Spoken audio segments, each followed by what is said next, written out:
ठाकरेंना थोडंफार सक्सेस अशा ह्यानी मिळालेला आहे की कोर्टाने ओरिजिनल रेकॉर्ड समन केलेला आहे आणि 8 एप्रिलला ते म्हणले आम्ही डिटेलमध्ये ऐकू. कारण उद्धव ठाकरेंच्या वकिलांचं म्हणणं होतं की नार्वेकरांनी सुभाष देसाई जजमेंटला कॉन्ट्रव्हीन केलेलं आहे आणि त्यांनी सांगितलंय फक्त लेजिस्लेटिव्ह मेजॉरिटी, फक्त आमदार खासदारांच्या बळावरच त्यांनी हा पक्ष एकनाथ शिंदेंना दिलेला आहे. तर त्यामुळे आता आपल्याला 8 तारखेला समजेल की स्पीकरच्या ऑर्डर विरुद्ध सुप्रीम कोर्ट त्याच्यावर पण थोडीफार सुनावणी करेल आणि त्या दिवशी ते परत ठरवतील की हे मॅटर सुप्रीम कोर्टात चालेल किंवा हायकोर्टात चालेल. तोपर्यंत उच्च न्यायालयामध्ये हे सुनावणी होणार की नाही? मूळ रेकॉर्ड मागवावेत अशी मागणी शिंदेच्याच वकिलांनी नाही. आता उद्धव ठाकरे ह्याच्यात काय झालेलं आहे की उद्धव ठाकरेंनी जे पिटिशन हायकोर्टात फाईल केलंय त्याच्यात शिंदेसह 39 आमदारांना नोटीस इश्यू झाली, त्यांना सर्व्हिस झालेली आहे, पण त्यांनी त्यांचं उत्तर अजून इथं दाखल केलेलं नाहीये. कारण त्यांचं म्हणणं आहे हायकोर्टात मॅटर चालू आहे. हायकोर्टात हे मॅटर आत्ता पण चालू राहीलच. आता थोडक्यात हायकोर्टात हे मॅटर लवकर ऐकणार नाही. सुप्रीम कोर्टात त्यांना सांगितलंय शिंदेंना की तुम्ही 4 आठवड्यात तुम्ही 39 आमदार तुमचं उत्तर इथं सादर करा आणि मग 8 तारखेला आपण हे मॅटर घेऊ. आणि त्याच्यात असंही सांगण्यात आलंय, उद्धव ठाकरेंच्या वकिलांची मागणी होती की तुम्ही ओरिजिनल रेकॉर्ड जे नार्वेकरांनी सुनावणी केली होती डिस्क्वालिफिकेशनचे ओरिजिनल रेकॉर्ड मागवून घ्या.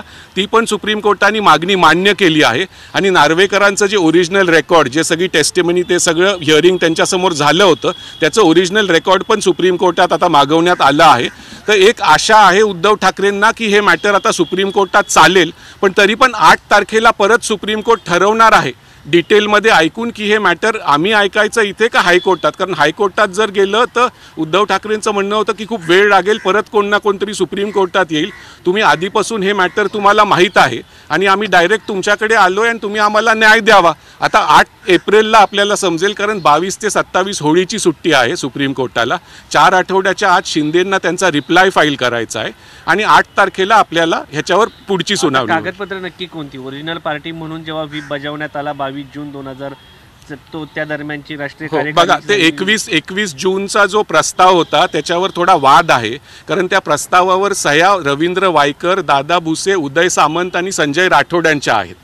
त्यावेळेस ते इकडे होते, म्हणजे ते गुवाहाटीला तोपर्यंत गेले नव्हते. पण आता नंतर त्यांनी सुनावणीच्या वेळेस सांगितलंय की असं काही मीटिंग झाली नव्हती आणि ह्या सह्यांवरच ह्या सह्या आमच्या नाहीच आहेत. तर त्याच्यावर हा वाद आहे. आता सुप्रीम कोर्टाने ओरिजिनल रेकॉर्ड मागवलेला आहे. एखाद्या वेळेस 8 तारखेला सुप्रीम कोर्ट ठरवू शकेल की हे मॅटर आता इथेच चालेल, किंवा मग शिंदेची मागणी मान्य करून ते परत सांगतील हायकोर्टाला की तुम्ही तिथे हायकोर्टात ऐका. सर तुम्ही म्हणताय की कसा गेला हा निकाल आमच्या विरोधात गेला असं कसं? नाही, त्यांचं म्हणणं होतं, उद्धव ठाकरेंच्या वकिलांचं म्हणणं होतं की सुभाष देसाई केसमध्ये तुम्ही स्पीकरांना क्लिअरली सांगितलंय की तुम्ही अशा पद्धतीने हे ठरवावं. पण साळवेंचं म्हणणं होतं की स्पीकर इज इंडिपेंडेंट आणि त्यांनी ठरवलं आहे त्यांच्या विजडममध्ये की पार्टी ही एकनाथ शिंदेंची आहे, त्यामुळे दुसरा काही विषय उरत नाही. आणि देवदत्त कामतांचं म्हणणं होतं उद्धव ठाकरेच्या वतीने की राहुल नार्वेकरांनी पुढचे डिटेल काय ऐकलेच नाही, कारण त्यांनी आधीपासूनच ठरवलं होतं की पार्टी ही एकनाथ शिंदेंचीच आहे, त्यामुळे तुम्ही आम्हाला इथं विस्तृतपणे ऐका. तर आता 8 तारखेला चीफ जस्टिसांनी हे परत मॅटर ठेवलेलं आहे आणि शेवटी त्यांनी असंही सांगितलं की मेंटेनेबिलिटी म्हणजे कुठं चालेल, हायकोर्ट किंवा सुप्रीम कोर्ट, ते पण अजून ओपन आहे. 8 एप्रिलला आपल्याला पुढच्या सुनावणीत समजेल. सिब्बलांनी युक्तिवादाची सुरुवातच अशी केली होती की विधानसभेचा कार्यकाळ हा नोव्हेंबरमध्ये सिब्बलांचं म्हणणं होतं की विधानसभेचा कार्यकाळ ऑक्टोबर-नोव्हेंबरमध्ये संपत आहे, हायकोर्टात हे मॅटर चाललं तर परत वेळ लागेल, त्यामुळे तुम्ही लवकरात लवकर हे मॅटर डिसाईड करा, कारण तुम्हाला ओरिजिनल मॅटर तुमच्यासमोरच चाललं होतं आणि तुम्हाला हे मॅटर ठीक माहीत आहे व्यवस्थितपणे, तर हे मॅटर इथेच चालावं. आता त्याच्यावर थोडा वाद झाला की कुठे चालेल. साळवेंचं म्हणणं होतं की आम्ही हायकोर्टात पहिलं गेलो आणि त्याच्यानंतर उद्धव ठाकरे सुप्रीम कोर्टात आलेले आहेत, त्यामुळे आता 8 तारखेला परत ह्याच्यावर जर सुप्रीम कोर्टाने मनशा दाखवली आहे डिटेलमध्ये ऐकायचं आणि ओरिजिनल रेकॉर्ड स्पीकरकडून मागून घेतला आहे, तर एखाद्या वेळेस ते निर्णय इथेही घेऊ शकतील सुप्रीम कोर्टात. पण तरी अजून पण असंही होऊ शकतं 8 तारखेला की ते परत हायकोर्टात पाठवतील हे मॅटर. पॅरा 144 वारंवार उल्लेख करण्यात आला, काय नक्की पॅरा 144 आहे? कारण सुप्रीम कोर्टाच्या जजनी 2 वेळा त्या मुद्द्याचा उल्लेख केला सगळ्या सुनावणीत. नाही, पॅरा 144 जे सुप्रीम कोर्टाचं सुभाष देसाईचं जजमेंट होतं त्याच्यात सुप्रीम कोर्टाने सांगितलं होतं नार्वेकरांना की तुम्ही ह्या पद्धतीने हे ठरवू शकता, पण त्याच्यात असंही म्हटलं होतं की तुम्ही तुमच्या सद्विवेक बुद्धीने हे ठरवा. इलेक्शन कमिशननी जरी काही ठरवलं असलं तर सिंघवी आणि सिब्बलांचं म्हणणं होतं की सुभाष देसाई जजमेंटला ह्यांनी नीट फॉलो नाही केलेलं, आणि साळवेंचं म्हणणं होतं, रोहतगींचं म्हणणं होतं की असं काही नाही आहे, नार्वेकरांनी त्यांच्या पद्धतीने हे ठरवलेलं आहे. आणि आम्ही पहिलं हायकोर्टात गेलो तर हायकोर्टात मेजर हे होतं की हायकोर्टात जर मॅटर राहिलं तर त्याला जास्त वेळ लागेल, आणि सुप्रीम कोर्टाने लवकर निर्णय दिला कारण आत्ता ऑक्टोबरला कार्यकाळ संपतोय, त्याच्यानंतर ह्याचं काय व्हॅलिडिटी तशी राहत नाही. त्यामुळं प्रयत्न तो दोघांचा होता की एकाची प्रयत्न होता की हायकोर्टात चालावं, एकाचा सुप्रीम कोर्टात. आता सुप्रीम कोर्टाने सांगितलं की आम्ही 8 तारखेला परत ऐकू. एक मोठी गोष्ट अशी आहे की त्यांनी ओरिजिनल रेकॉर्ड राहुल नार्वेकरांचं मागवलेलं आहे, जी पूर्ण सुनावणी झाली. त्यामुळे हायकोर्टावर आता हायकोर्टात ते मॅटर जरी त्याच्यात तारीखच पडेल, हे परत सुप्रीम कोर्टातच ऐकलं जाईल 8 तारखेला. आणि शिंदेंना उद्धव ठाकरेंच्या पिटिशनवर त्या 39 आमदारांना त्यांचा रिप्लाय पण त्याच्या आधी फाईल करायचं. तुमचा एवढा दिल्लीतला अनुभव आहे, सुप्रीम कोर्टाचा अनुभव आहे, काय वाटतं ही याचिका दिल्लीच्या सुप्रीम कोर्टात चालेल का मुंबईच्या उच्च न्यायालयात? कियोटो होलोहान 1992ची जजमेंट असं म्हणते की स्पीकरच्या निर्णयाविरुद्ध 30 दिवसात तुम्ही हायकोर्ट किंवा सुप्रीम कोर्ट दोन्हीकडे जाऊ शकता. आता त्याच्यावर त्या मेंटेनेबिलिटीचा इश्यू आहे, त्यामुळं आता 8 तारखेला आपल्याला त्याच्यावर पण कोर्ट भाष्य करेल की हे मॅटर कुठे चालायला पाहिजे. कारण ते जर लवकर त्याचा निर्णय यायचा असला तर सुप्रीम कोर्टात चालायला पाहिजे, मग हायकोर्टात चाललं तर परत त्या निर्णयाविरुद्ध कोण ना कोणतरी सुप्रीम कोर्टात येईल आणि ऑक्टोबरपर्यंत विधानसभा भंग होऊन नवीन इलेक्शन होतील. नाही, पण एक जो युक्तिवाद केला गेला होता शिंदे गटाच्या वतीने की मूळ कागदपत्रात फ्रॉड आणि फॉर्जरी केली आहे ठाकरे गटाने, तर त्यावरून नंतर मूळ कागदपत्र मागवली गेली आहेत. हां, मूळ कागदपत्र त्याच्यामुळे ओरिजिनल रेकॉर्ड जे नार्वेकरांसमोर सुनावणी झाली ते ओरिजिनल रेकॉर्डच पूर्णपणे मागवलं गेलेलं आहे, आणि त्याच्यात परत आर्ग्युमेंट्स होतील 8 तारखेला. तरी सिंघवी आणि सिब्बलांचं म्हणणं होतं की ते मूळ रेकॉर्ड मागवावं तुम्ही, आणि त्याच्या इथेच तुम्ही जो काय आहे तो निर्णय घ्या. आता तो निर्णय घ्यायला थोडा वेळ पण लागू शकतो. तरी आता एकदम डिटेल सुनावणी 8 तारखेला होणार नाहीये, त्याच्यात पण एक शॉर्ट सुनावणीच होईल, आणि एवढंच ठरवलं जाईल की नार्वेकरांनी निर्णय बरोबर दिला आहे का नाही, आणि जर दिला नसला तर सुप्रीम कोर्ट त्याच्यावर काहीतरी भाष्य करेल. पण मेन मला वाटतं 8 तारखेला परत हेच ठरवलं जाईल की हे मॅटर हायकोर्टात चालेल किंवा सुप्रीम कोर्टात चालेल. थँक्यू. या माझा इलेक्शनचा अनुभव हा असताना 1985चा अनुभव आहे.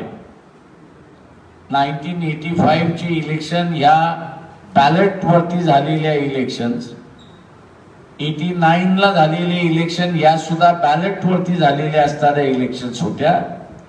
त्याच्यामुळे बॅलेट पेपर काउंट करायला फक्त 36 तास लागतात, त्याच्यावरती त्या ठिकाणी लागत नाही. आणि म्हणून ही फार मोठी प्रक्रिया आहे असं जे आता सांगितलं जाते नव्या पिढीला की 15 दिवस लागतील ते काउंट करायला, असं जे काही क्वार्टर्स मधनं प्रचार केला जातोय हा चुकीचा असणारा प्रचार असं त्या ठिकाणी मानतो. त्याही वेळेस वोटिंग संपलं की दुसऱ्या दिवशी काउंटिंग सुरुवात व्हायचं, आणि दुसऱ्या दिवशी काउंटिंग सुरुवात झालं तर रात्री 12च्या आतमध्ये निकाल यायचा अशी असणारी परिस्थिती आहे. अगर धर्म मंदिर बनाया है तो एक मस्जिद भी बना दीजिए, उनका क्या जा रहा है, एक गुरुद्वारा भी बना दीजिए. आप तो प्रधानमंत्री है ना, आप तो देशवासियों को ढूंढते हैं, तो हिंदू में क्यों रहते हैं? उधर ही 1 किलोमीटर दूर 2 किलोमीटर दूर आप एक मस्जिद भी तो बना सकते थे. अब मोदी जी मैं आपको चुनौती दे रही हूँ कि ये यूपी के इलेक्शन आ रहे हैं, गोवा के इलेक्शन आ रहे हैं, मणिपुर के इलेक्शन आ रहे हैं, इन सब में आप नहीं जीतोगे. और हाँ, जहाँ तक मैं चेतावनी देती हूँ आपको कि आप गुजरात में भी नहीं जीतोगे. ये एक देश की लड़की की दहाड़ है, ये मैं बताती हूँ आपको कि आप गुजरात में भी शून्य लाओगे. देखिए राम राज्य में भी कितने बलात्कार हुए आप भी देख सकते हैं, कितने यूपी में बलात्कार, तो हर 2 घंटे में बलात्कार हो रहे हैं. उसके हिसाब से जो पीड़ित परिवार दे देगा वोट. ये सोचने की बात है कि कैसे लोग वोट दे सकते हैं. राम राज्य में आ जाएंगी सीटें उनकी, पर जीतने के लायक नहीं आएंगी. मोदी जी जो आपने किसानों का दिल दुखाया है ना, आप सोच रहे हो किसानों को खुश कर देंगे. मोदी जी कितना भी खुश कर लो, कुर्सी आपकी वापस नहीं आएगी. और हाँ, जब आप दिल्ली से भी झोला उठा लोगे, एकाच ताटात जेवून खाऊन भावाला लावलाय चुना.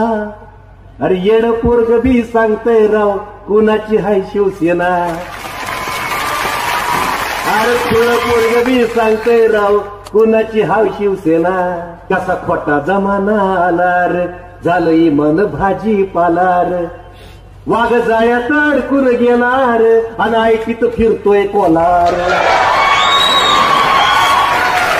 अरे हरिश्चंद्र तो सोंग घेऊन आला शकुनी मामा. शेंबड पोरग बी सांगतय राव कुणाची हाय शिवसेना. येड पोरग बी सांगतय राव कुणाची हाय शिवसेना. आहे माझ्या देशाची शान र, माझं पवित्र संविधान र. आहे माझ्या देशाची शान र, माझं पवित्र संविधान र. दोन गुजरात्यांच्या हातीर अरसारच पडलंय गहान र. अरे तुमच्या उरावर हुकुमशाही माना अगर ना माना. उभा महाराष्ट्र सांगतोय र कुणाची हाय शिवसेना.